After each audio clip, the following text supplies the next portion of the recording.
Kino Der Toten, I'd say, is probably the most nostalgic map in all of Zombies. It was the one that came with Black Ops 1. It was available right off the bat, unlike 5, which required you to beat the campaign or enter in a cheat code. And for many, including myself, it was the first map that they ever played in Zombies. My first experience with Zombies was actually with Kino Der Toten on the Nintendo Wii. And I fell in love with Zombies pretty much instantly. But nostalgia has a funny way of skewing people's perspective on things. And overall, I think people tend to overinflate its overall quality. That's not to say that Kino is a bad map, far from it. In fact, I think it's a very important map in Zombies. And it's still enjoyable to play. There's a reason it made such a strong first impression, especially when you compare it to 5, which was very difficult. But I'd say Kino and 5 are a lot more intertwined than you might initially think. Keep in mind, these aren't just two Black Ops 1 maps, but these are the two maps that the game launched with. Because of this, my thesis for my Kino review and my 5 review are pretty much the same, in that they are two halves of an even greater whole. On one hand, you have Kino, a fairly simple and easy map that pretty much anyone could get into, and then you also have 5, a more challenging map that put off a lot of casual players, but hardcore people might have enjoyed. Which is why I found it important to not publish this Kino review until I had my 5 review ready. If you are watching this video right as it released, then the 5 review should be up within the next day or two. Otherwise, it's available right now. Of course, with this being the review for Kino Der Toten, I'm obviously going to be focusing on the Kino side of the equation, but make no mistake, these two maps are very intertwined. So, without further ado, let's talk about Kino. A bit of context I think is necessary. Kino was actually originally planned to be the DLC 4 map for World at War Zombies. However, when Treyarch and Activision saw that it wouldn't be ready to release until damn near Modern Warfare 2's release, they just decided a DLC 4 for World at War just wasn't happening. Instead of scrapping all their work, however, Treyarch instead reworked Kino to be a Black Ops 1 launch map. You might have noticed that Kino definitely feels off compared to the rest of the Black Ops 1 maps. It's the only one in the game with a German name. It has a lot of Nazi imagery, which is strange considering they didn't really have much in the other Black Ops 1 maps, and yet the World at War maps had plenty of it. And there were even some cut quotes indicating that the Wunderwaffe was intended to be the main wonder weapon. But quite honestly, I think it's better that Kino was a Black Ops 1 launch map. And it's mainly because it piggybacks a lot off of Der Riese. Der Riese pretty much established the Zombies formula. Kino didn't really add much to it. In fact, most of the additions that Kino made were really additions made by Black Ops 1 Zombies as a whole rather than the map itself. And I think if it did release in World at War, it would just be a bit too similar to Der Riese to really stand on its own. But the thing is, Der Riese was a DLC map in World at War. Kino was an on-disc launch map for Black Ops 1. Where only more hardcore fans would have played Der Riese back in the day because you had to buy the DLC, any casual player who bought Black Ops 1 would be able to instantly jump into Kino. And so, even though I think Der Riese is the better map, Kino definitely has a lot more popularity because of how accessible it was. And if you really think about it, Kino really just feels like if you took Der Riese and all the elements that defined it and threw it in a blender. The map design is basically a giant circle with a path through the middle, that being the theater. You could either choose to go to the left through the MPL room, the alley, the storage room, and then finally get to the stage where the power switch is, or you could go upstairs to the right through the PM63 room, the Speed Cola room, the dressing room, and then to the stage. Turning on the power would open up the curtains, opening up the theater, and allowing a quick access back to the spawn room. Simple map design, very easy to understand. We have the same 4 perks that were in the World at War maps. Kino did not add any new ones. Now, I know some of you might be thinking, but wait, Thunder, yes it did add a new one. Mule Kick is a new perk, right? And yeah, Mule Kick is on Kino Der Toten now, but when it first launched, it didn't have it. Mule Kick was not added until Moon, and sometime afterwards, Treyarch decided to patch it into every other map in Black Ops 1, including Kino. It certainly has it now, but back when it launched, it didn't. Even though there aren't any new perks though, there was a change to Quick Revive, in particular on Solo. Now, Quick Revive's effect was to allow you to revive teammates faster. Useful in co-op. In Solo, it did absolutely nothing for you though, since, well, no teammates to revive. This meant that the perk was completely useless in Solo in World at War. In Black Ops 1 though, co-op, it retains the same effect as it did in World at War, but in Solo, it has one that is extremely useful. For 500 points, even when the power isn't on, you can purchase this perk, and it will allow you to go down and revive yourself. This means that getting down once doesn't result in an instant game over on Solo, and I think this is really nice because it offers a little leeway where World at War was still really brutal. You can only buy this 3 times per match though. With the 3rd time that you buy it, the machine will fly away and disappear. This was definitely necessary, otherwise you could keep buying them infinitely. And it single-handedly made Quick Revive a very necessary perk in Solo. Every other perk, though, functions identically how it did in World at War. We also have a whole host of new guns since it's a new game. But again, this is more of a Black Ops 1 change than the World at War one. Well, I do have a soft spot for World at War's weapon design. Black Ops 1 is a bit more gritty. Most of the weapons aren't really effective, but there are a few that are actually pretty powerful, and it adds a nice tension. Additionally, there's a new wonder weapon in the form of the Thunder Gun. It's a wind cannon, and it's really simple. You see a bunch of zombies in your path, you press right trigger, there are no longer a bunch of zombies in your path. Really satisfying to use, and you can actually kill all 24 zombies in one shot with this, unlike the Wonder Waff. A new power-up was added in the form of Fire Sail. The first time that you move the box, this thing can start spawning, and when it does, it puts the box at every location on the map and allows you to spin it for only 10 points. I think this is a really cool perk for setting up, although once you are set up, it's not really all that useful. Still, I think it's a pretty cool addition. Some new traps were added. Obviously, the electroshock defenses return from World at War, but we also have the fire trap, which is basically the same thing, except it covers a large area on the floor. And then there's the turret trap, which, well, it's an automated turret, you turn it on, it shoots at zombies. Pretty self-explanatory. Not the most effective, but it is pretty satisfying to watch. But that's pretty much it in terms of innovation.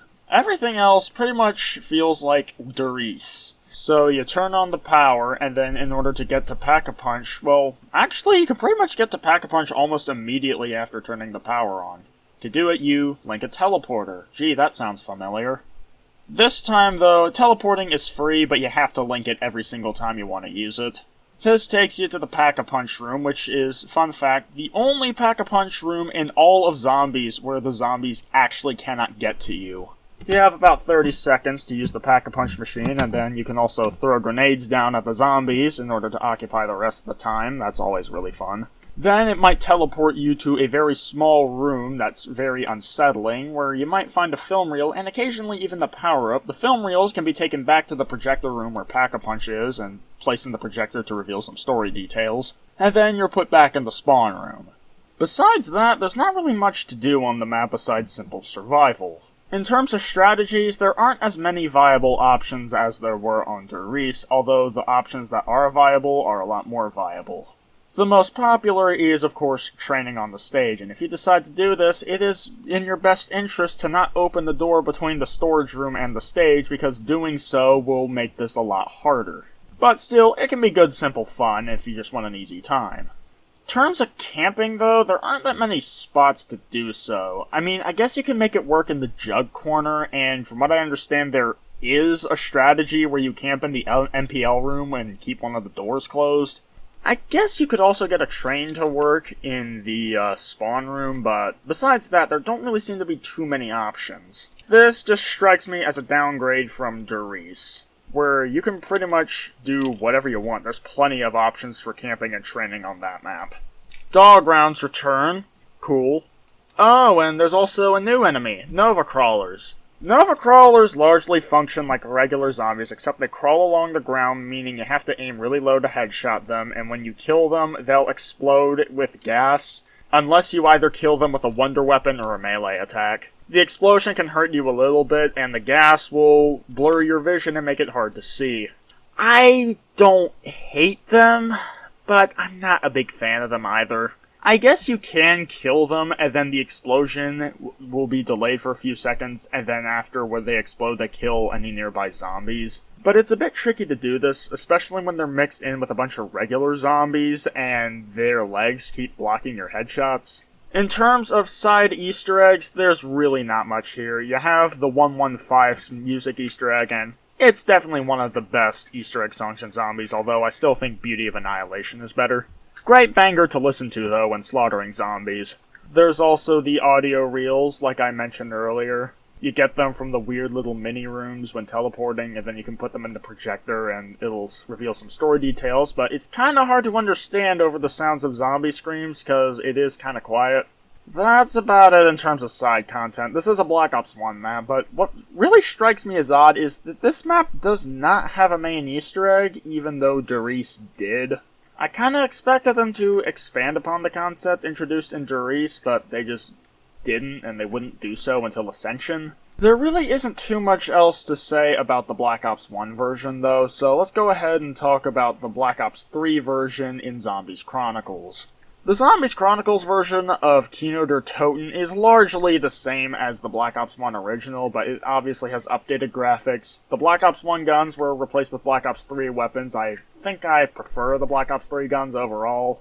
The new teleporting animation looks sick. Wonder Fizz was also added, put on the stage, allowing you to get Widow's Wine, Stamina Up, and Deadshot Daiquiri, which previously weren't available on the map. Gobblegums also show up as well. Double Pack-a-Punch is now a thing.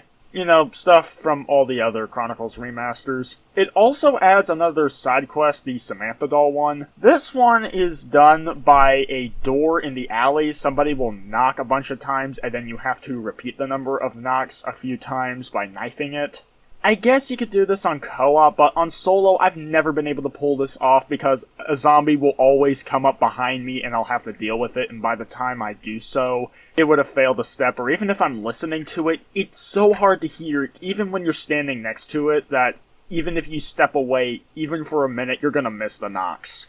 The only real reward for this is a max ammo and another Easter egg song, one that's instrumental, so, I mean, I can safely ignore this. Overall, I think I prefer Chronicles Origins over the Black Ops 1 version, but it's not a significant difference. Overall, I'd say Kino is a good, simple survival map, but I don't think it's quite as good as Derice. Now, it doesn't have all the bugs and issues that World at War Derice had, but considering that Black Ops 1 Derice exists, I'd usually rather play that. I will say Kino is a lot easier, though, but we're not quite done with Kino, though. See, it didn't really innovate or improve much over Derice. But like I said, Derice was a DLC map in World at War. Kino was an on-disc launch map in Black Ops 1. Derice already had a winning formula. Kino just replicated that formula and made it more widely available to a bigger audience. And as such, so many people became Zombies fans because of Kino Der Toten. It's why a lot of COD Zombies memes will reference Kino over many other maps. Mainly because a lot of people just have nostalgic connections to it. It was a lot of people's first map, mine included. I mean, think about it. Anybody could easily jump into a match at Kino and figure out what it's all about. Stuff like opening doors, wall weapons, the box, even unlocking Pack-a-Punch. Those are all really simple to do, and anybody could easily figure them out. It is a great first map for someone new to Zombies. Even though this map didn't innovate that much, it succeeded where it needed to. And I really don't think Zombies would have been nearly as successful as it was without Kino. As for Kino being half of a greater whole, we need to take into context the map 5. Kino was a very simple and easy map, very accessible. 5, however, was not. Well, it was simple, but it was challenging. Really challenging. As such, many people didn't really like it that much and would instead play Kino. But that's the genius of it. There were a handful of people that thought Kino was too easy and would instead play 5. Majority of people, though, would play Kino because they thought 5 was too hard. Therefore, Black Ops 1 Zombies at launch appealed to both types of players. The casuals would have Kino, where the hardcore players would have 5. So whichever side of the fence you were on, you would have a map to play. And that, in my opinion, is the most important thing about these two maps. Now, we'll delve into the 5 side of things in my 5 review. Again, if you're watching this review right as it comes out, then the 5 review should be available in the next day or two. Otherwise, you can watch it right now. Overall, I'd say Kino in Black Ops 1 is a 6.2 out of 10, and the Black Ops 3 version is a 6.5 out of 10, so overall, 6.3 out of 10. That's gonna be about it for this video. If you enjoyed it, make sure you hit the like button and subscribe for more, and tell me what you think of Kino Der Toten. Do you agree? Do you disagree? Let me know in the comments. Anyways, that's it. Peace!